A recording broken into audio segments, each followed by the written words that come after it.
আসসালামু আলাইকুম বন্ধুরা, আরও একটি নতুন ভিডিও নিয়ে আপনাদের সামনে হাজির হয়েছি। কিভাবে একটা ম্যাগনেটিক কন্ডাক্টরকে সিরিজ টেস্ট ল্যাম্প এবং ক্ল্যাম্প মিটারের সাহায্যে টেস্ট করতে হয় সে বিষয়টি সম্পর্কে আজকে আমি আপনাদের দেখাবো।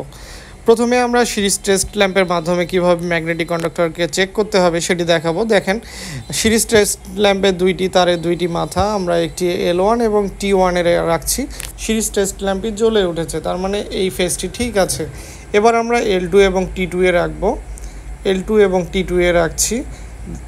দেখেন, সিরিজ টেস্ট ল্যাম্পটি জ্বলে উঠেছে, তার মানে এই ফেজটিও ঠিক আছে। এবার বন্ধুরা, L3 পয়েন্টটি আমরা চেক করলাম না, আমরা নর্মালি ওপেন যে অংশটি রয়েছে ম্যাগনেটিক কন্ডাক্টরে এটি চেক করব। দেখেন, টেস্ট ল্যাম্পটি জ্বলে উঠেছে, তার মানে এই অংশটিও ঠিক আছে। বন্ধুরা, এবার আমরা যেটা করব, ক্ল্যাম্প মিটারের মাধ্যমে সেম ম্যাগনেটিক কন্ডাক্টরটি আবারও চেক করব। তো প্রথমে আমরা L1 এবং T1 ধরছি। তার আগে আমাদের যে ক্ল্যাম্প মিটারটি রয়েছে এটি ওহমসে সিলেক্ট করে নিতে হবে। দেখেন, মিটারে কন্টিনিউটি শো করছে, তার মানে L1 এবং T1 ঠিক আছে। আমরা এবার NO পয়েন্টে ধরছি। NO পয়েন্টে ধরাতে মিটারটি কন্টিনিউটি শো করছে। আমরা র্যান্ডম আকারে আবার T3 এবং L3 ধরছি, এখানেও কন্টিনিউটি শো করছে, তার মানে এই ম্যাগনেটিক কন্ডাক্টরটি সম্পূর্ণরূপে ঠিক আছে। আমাদের এই ম্যাগনেটিক কন্ডাক্টরটি হচ্ছে 24 ভোল্ট এসি। তো ম্যাগনেটিক কন্ডাক্টরটিতে আমরা কয়েল কানেকশন দিব, যার কারণে আমাদের একটি ট্রান্সফরমারের প্রয়োজন রয়েছে। যেহেতু আমাদের ম্যাগনেটিক কন্ডাক্টরটি 24 ভোল্ট ডিসি, তাই আমরা এখানে 220 কানেকশন দিতে পারছি না, কারণ 220 কানেকশন দিলে ম্যাগনেটিক কন্ডাক্টরটি পুড়ে যাবে।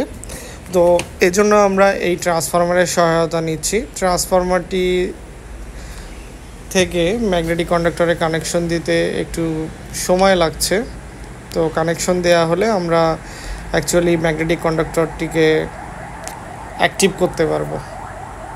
তো বন্ধুরা, আমাদের ভিডিওটি যদি আপনাদের ভালো লেগে থাকে আমাদের চ্যানেলটি অবশ্যই সাবস্ক্রাইব করে দিবেন। আর কি বিষয়ে ভিডিও পেতে চান সে সম্পর্কে কমেন্ট বক্সে গিয়ে কমেন্ট করতে পারেন। তো আমরা চেষ্টা করব এরপর আরও কিছু ভালো এবং নতুন ভিডিও নিয়ে আসতে আপনাদের সামনে, যেটা আপনাদের কর্মজীবনে অনেক বেশি কাজে লাগবে। অ্যাকচুয়ালি আমাদের ভিডিওগুলো হচ্ছে যারা সদ্য ডিপ্লোমা ইঞ্জিনিয়ারিং পাশ করে বের হয়েছেন বা চাকরি খুঁজছেন, চাকরিতে গিয়ে বিভিন্ন ইলেকট্রিক্যাল যে কম্পোনেন্ট বা ডিভাইসগুলো রয়েছে এগুলো চেক করতে পারছেন না, খুব কমন যে আইটেমগুলো রয়েছে সেগুলো নিয়েই মূলত ভিডিও বানানো হচ্ছে আমাদের টার্গেট। তো ভিডিওটি ভালো লেগে থাকলে অবশ্যই সাবস্ক্রাইব করবেন। ধন্যবাদ।